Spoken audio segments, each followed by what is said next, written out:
ஆதி பாரதி சீரியல்ல மித்ராவை கேள்வி கேட்குறாங்க. ஆதி சவுக்கால் அடிச்ச மாதிரி நல்ல நச்சுன்னு கேள்வி. ஆமா, நீ நல்லவன்னு சொல்லிக்கிட்டு இருக்கியே, நல்லவளா இருக்கட்டும். ஆனா சின்ன சின்ன தப்பு பண்ணுவேன்னு எனக்கு தெரியும். பாட்டியவே கொலை பண்ற அளவுக்கு நீ சரியான கேடிங்கிறது எனக்கு இப்பதான் தெரியுது. பாட்டி எதுக்காக நீ கொலை பண்ணுன? எனக்கு அதுக்கு பதில் தெரிஞ்சாகணும், சொல்லுன்னு கேட்குறாங்க ஆதி. ஆதி, நமக்கு நடக்க போற கல்யாணத்தை நிறுத்திடுவேன்னு பாட்டி சொன்னாங்க. ஆனா நம்ம கல்யாணங்கிறது எவ்வளவு நாள்ட்டு கனவு. நம்ம கல்யாணம் நிற்கக்கூடாதுன்னு நானும் எவ்வளவோ பாட்டிக்கிட்ட கெஞ்சி கேட்டேன். ஆனா பாட்டி அதுக்கு சம்மதிக்கவே இல்லை. இல்லை மித்ரா, இந்த கல்யாணத்தை நான் நிறுத்தியே தீர்வேன்னு சொல்லிட்டாங்க. அதுதான் எனக்கு கோவம் தாங்க. தெரியாதனமா அவங்கள பிடிச்சு தள்ளிட்டேன். அவங்க ஆணியில போய் மோதிட்டாங்க. அப்பவே அவங்க மயங்கி விழுந்திருக்காங்க. அது தெரியாம அவங்க செத்துட்டாங்கன்னு நான் நினைச்சிட்டேன். அவங்க உயிரோடு இருக்கிற விஷயமே எனக்கு இப்பதான் தெரியும்னு நீலி கண்ணீர் வடிக்கிறாங்க மித்ரா. ஆதி, திட்டம் போட்டெல்லாம் நான் செய்யல. அது ஒரு ஆக்சிடென்ட், இதை நம்புங்க. சரி மித்ரா, நீ நல்லவளாவே இரு. ஆனா பாட்டி என்ன காரணத்துக்காக இந்த கல்யாணம் நடக்கக்கூடாதுன்னு சொன்னாங்க, அதை சொல்லு முதல்லன்னு கேட்குறாங்க ஆதி. இதுலயும் நல்லபடி நாச்சியா பவானி வந்து, ஏ மித்ரா, என்ன காரியம் பண்ணி வச்சிருக்க? அடியே, நீ இப்படி பண்ணுவேன்னு நான் கொஞ்சம் கூட எதிர்பார்க்கலடி. என் மகன் ஆதி கேட்குறானல்ல, காரணத்தை சொல்லுடி அப்படின்னு சொல்லி பவானி மித்ராவை அதட்டி கேட்குற மாதிரி கேட்குறாங்க. என்னடி, கேட்குற கேள்விக்கு பதில் பேசாம அமைதியா நிக்கிற? ஆதிக்கு கல்யாணம்னு தெரிஞ்சதும் நாங்க யூஎஸ்ல இருந்து எவ்வளவு ஆசையா அவசரமா கிளம்பி வந்தோம் தெரியுமா? அடச்சி, நீ எல்லாம் ஒரு பொண்ணா? பாட்டியை கொன்னு இருக்க. பாட்டி செத்து போனாங்கன்னு தெரிஞ்சிருந்தும் இதை பத்தி நீ வெளியில யார்கிட்டயுமே சொல்லாம அமைதியா இருந்திருக்க. அடியே, நீ எல்லாம் ஒரு பொண்ணா? இதுல என் பங்குக்கு நான் பேசுறேன்னு சொல்லிக்கிட்டு முன்னாடி வந்து நிக்கிறாரு ஏகாம்பரம். இதை பார் மித்ரா, நீ இப்படியெல்லாம் பண்ணுவேன்னு நாங்க நினைச்சு கூட பார்க்கலன்னு நினைக்கிறாங்க ஏகாம்பரம். ஆதிக்கு கல்யாணம் நடக்க போதுன்னு நாங்க சந்தோஷப்பட்டோம்.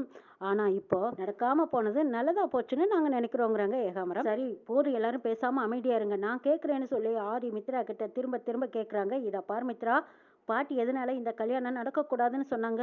இந்த கல்யாணத்தை நடத்தியே தீருவோம்னு சொல்லிக்கிட்டு இருந்த பாட்டி இன்னைக்கு உன்கிட்ட வந்து இந்த கல்யாணம் நடக்கக்கூடாது நிறுத்திடுவேன்னு சொன்னதுக்கான காரணம் கண்டிப்பா இருக்கும். அப்படி என்ன காரணம்? என்ன காரணம்னு உங்ககிட்ட சொன்னாங்களா? நீ சொல்லுன்னு கேட்குறாங்க ஆதி. இவ்வளவு மோசமான பொண்ணா இருப்பின்னு நாங்க நினைச்சு கூட பார்க்கலன்னு பவானி அப்படியே மித்ராவை ரொம்பவே கீழ்த்தரமா பேசிட்டு இருக்கும்போது அப்ப சுதாகர் சொல்றாங்க, இங்க பாருங்க, எல்லாருக்கும் என் தங்கச்சி மோசமானவன்னு தெரிஞ்சு போச்சு. ஆனா நான் ஒரு கேள்வி கேட்கிறேன் ஆதி, நீங்க எதுக்காக பாரதி கழுத்துல தாலி கட்டினீங்க? அதுக்கான காரணத்தை சொல்லுங்கன்னு கேக்குறாங்க சுதாகர். ஆமா ஆதி, மித்ராவை பத்தி நமக்கு தெரிஞ்சு போச்சு. அதனால நீ மித்ராவை கல்யாணம் பண்ணிக்க மாட்டே, இல்ல பண்ணிக்கவும் வேண்டான்னு நான் நினைச்சிட்டேன். ஆனா எதுக்காக இப்ப பாரதி கழுத்துல தாலி கட்டினீன்னு கேக்குறாங்க பவானி. திலகா பாட்டிக்கு இங்க மண்டைய பிச்சுக்கணும் போல இருக்கு. ஐயோ கமான், சீக்கிரம் சொல்லு ஆதி. பழச எல்லாமே மறந்துட்டதாவல்ல சொல்லிக்கிட்டு இருந்தாங்க. ஆனா எப்படி நீ திடீர்னு பாரதி கழுத்துல தாலி கட்டின? ஒருவேளை உனக்கு பழைய ஞாபகம் இருந்துச்சா, இல்ல அவதான் உன் மனைவிங்கிறது உனக்கு ஏற்கனவே தெரிஞ்சே இவ்வளவு நாள் தெரியாம இருந்தியா?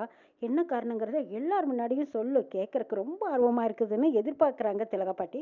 ஆதி எல்லாருக்கும் புரியுற மாதிரி ஒரே ஒரு பதில்ல நல்லா சொல்லி அடிக்கிறாங்க. ஏன்னு உங்களுக்கு தெரிஞ்சுக்கணுமா? பாரதி என்னோட மனைவி. இடையில நாங்க 2 பேரும் பிரிஞ்சு போயிட்டோம். ஆனாலும் அவங்க தான் என் மனைவிங்கிறது எனக்கு தெரிஞ்சது. அதனாலதான் நான் உங்க கழுத்துல தாலியை கட்டினேன். ஆதி சொன்னதை கேட்டு ஆதித்யா, தமிழ் எல்லாருமே சந்தோஷப்படுறாங்க. அங்க இருந்த பாட்டியும் சேர்ந்து, அப்பாடா கடவுளே, நான் இவ்வளவு நாள் வேண்டிக்கிட்டு இருந்தது இன்னைக்கு தான் நடந்திருக்கு. நல்லபடியா ஆதியும் பாரதியும் சேர்த்து வாழணும்னு ஆசைப்பட்டுட்டு இருக்காங்க. ஆதி சொன்னதை கேட்டதும் பவானி அப்படியே கொந்தளிச்சு போய் நிக்கிறாங்க. என்ன ஆதி சொல்லிக்கிட்டு இருக்கிற நீயே? வேண்டான்னு அவளை பிரிஞ்சு வந்துட்டு இப்ப போய் அவளை மனைவின்னு ஏத்துக்கிறியான்னு பவானி கேட்கும்போது, இங்க பாருங்க, இதுக்கப்புறமா நீங்க யாரும் எதுவும் பேசக்கூடாது. பாரதி என் பொண்டாட்டிங்கிறது எனக்கு ஏற்கனவே தெரியும். பாரதி என்னோட மனைவிங்கிறது எனக்கு தெரியும். ஆதித்யாவின் தமிழும் என் குழந்தைங்கிறது எனக்கு நல்லா ஞாபகம் இருக்கு. பரிகாரத்துக்காக சொந்த ஊர் கோயிலுக்கு போனோம்ல, அங்க சரவணன் எல்லா உண்மையும் சொல்லிட்டான். ஆதி பாரதி தான் புருஷன் பொண்டாட்டி, ஆதித்யாவும் தமிழும் எங்க குழந்தைங்கன்னு அவன் சொன்னான். அன்னைக்கே தெரிஞ்ச உண்மையை இது நாள் வரைக்கும் நான் மனசுல வச்சு பூட்டி வச்சிருந்தேன். ஆனா பாரதி சொல்லுவாங்களான்னு இது வரைக்கும் நான் எதிர்பார்த்தேன். பாரதி என்னோட நலன் கருதி தான் இது வரைக்கும் உண்மையை சொல்லாம இருந்திருக்காங்க. என்னோட உயிருக்கு ஆபத்து வந்துருமோன்னு அவங்க பயந்துட்டு இருந்ததை நான் புரிஞ்சுக்கிட்டேன். ஆதி சொல்ல சொல்ல மித்ராவுக்கு அப்படியே நில கொள்ள முடியல. இந்த கேடுகட்ட சரவணன் எதையும் சொல்ல மாட்டேன் அப்படின்னு சொல்லியிருந்தானே, இப்ப என்னடானா இப்படி ஆதி புட்டு புட்டு வைக்கிறாரு. இந்த சரவணன் எல்லா விஷயத்தையும் உளறி கொட்டி தொலைச்சிருக்கான். இந்த ஆதி வேற பாரதி தான் என் பொண்டாட்டி, இதுக்கு முன்னாடியே அவங்க என் பொண்டாட்டிங்கிறது எனக்கு தெரியும், இப்படியெல்லாம் சொல்லிட்டு இருக்காரு. ஐயோ, இந்த விஷயமெல்லாம் தெரியாம நாமளும் எத்தனையோ வேலைத்தனம் பண்ணிட்டோமேன்னு மித்ரா அப்படியே நடுநடுக்கி போய் நிற்கிறாங்க. பாரதி, என்ன அப்படி பாக்குறீங்க? நம்ம 2 பேர்த்தோட கல்யாணத்துலயும் சரவணன் இருந்திருக்கான். ஆனா நம்ம 2 பேரும் ஏன் பிரிஞ்சோங்கிறது அவனுக்கு தெரியல. நம்ம 2 பேரும் பிரிஞ்சதுக்கான காரணம் எனக்கு இது வரைக்கும் தெரியல. ஆனா நான் மறந்ததுனால உங்க வாயாலேயே நீங்க சொல்லுவீங்கன்னு எதிர்பார்த்தேன்.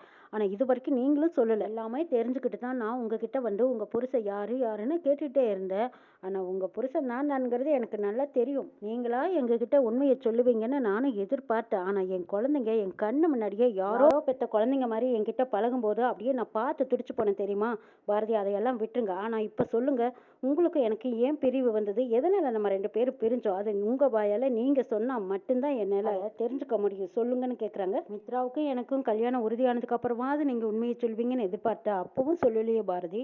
எதனால நம்ம 2 பேரும் பிரிஞ்சோம்? குழந்தைங்களை வச்சுக்கிட்டு வயசானவங்களையும் கூட்டிகிட்டு வாழ்றது எவ்வளோ பெரிய கஷ்டம்னு எனக்கும் தெரியும் பாரதி.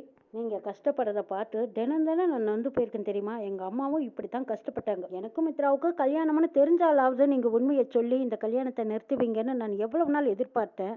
ஆனால் நீங்கள் சொல்லவே இல்லையே. உங்களுக்கு ஞாபகம் இருக்கா பாரதி? உங்கள் தாலி திருட்டு போச்சுல்ல, அந்த பரிகார பூஜை கூட செய்யக்கூடாதுன்னு கோயிலில் எவ்வளோ பிரச்சனை நடந்தது. தாலியை காணாத போனதும் நான் தான் குளத்துக்குள்ளே குதிச்சு எப்படியாவது அந்த தாலியை தேடி பிடிச்சு உங்கள் கழுத்தில் போட்டதே நான் தான் பாரதி. சரவணன் என்கிட்ட எப்போ உண்மையை சொன்னானோ அப்போவே என் உசுரில் பாதியாகவும் உறவுல பாதியாகவும் நினச்சிட்டு இருந்தேன்.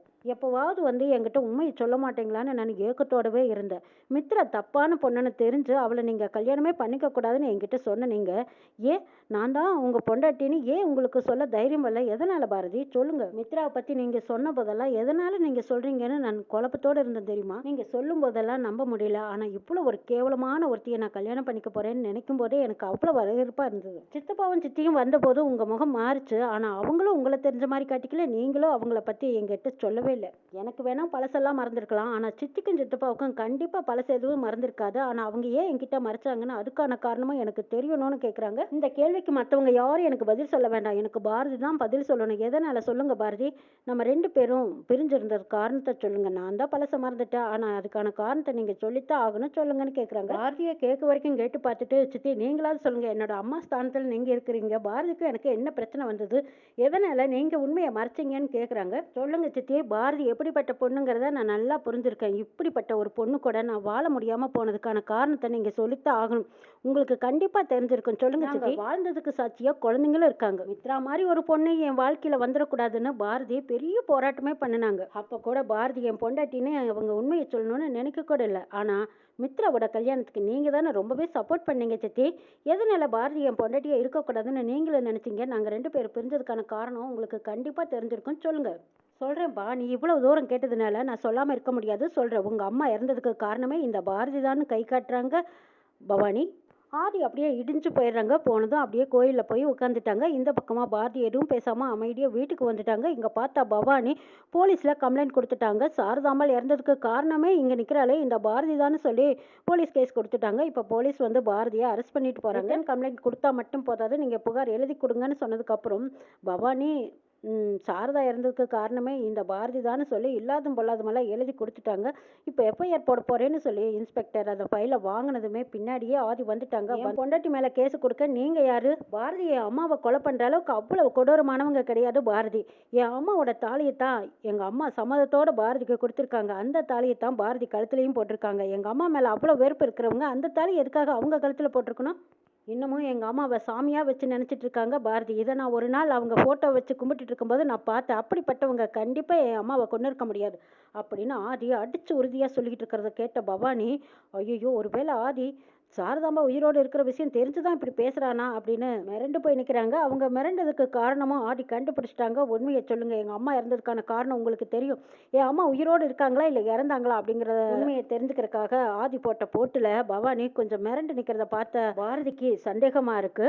அத்தை இறந்துட்டாங்கன்னு இவங்க தான் சொல்றாங்களே தவிர அத்தையை நம்ம இது வரைக்கும் இன்னும் கண்ணிலேயே பார்க்கலையா அப்படின்னு நினைச்ச பாரதி ஆதி கிட்ட சந்தேகமா இருக்குதுங்கிறாங்க.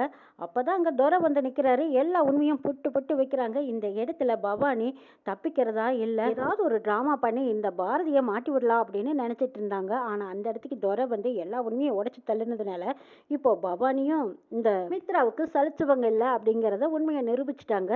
இதுக்கப்புறம் பவானியை வெளியே விடுவாங்க? விட சான்ஸே கிடையாது. பாரதி கூட சேர்ந்து இனிமேல் சந்தோஷமா ஆதி வாழ்க்கையை தொடங்க வந்திருக்காங்க. இங்க பாட்டி குழந்தைங்க எல்லாருமே அழுதுட்டு இருக்கும்போது ஆதி பாரதியை வீட்டுக்கு கூட்டிட்டு வந்துட்டாங்க. இதை பார்த்ததும் குழந்தைங்க அவ்வளவு சந்தோஷப்படுறாங்க.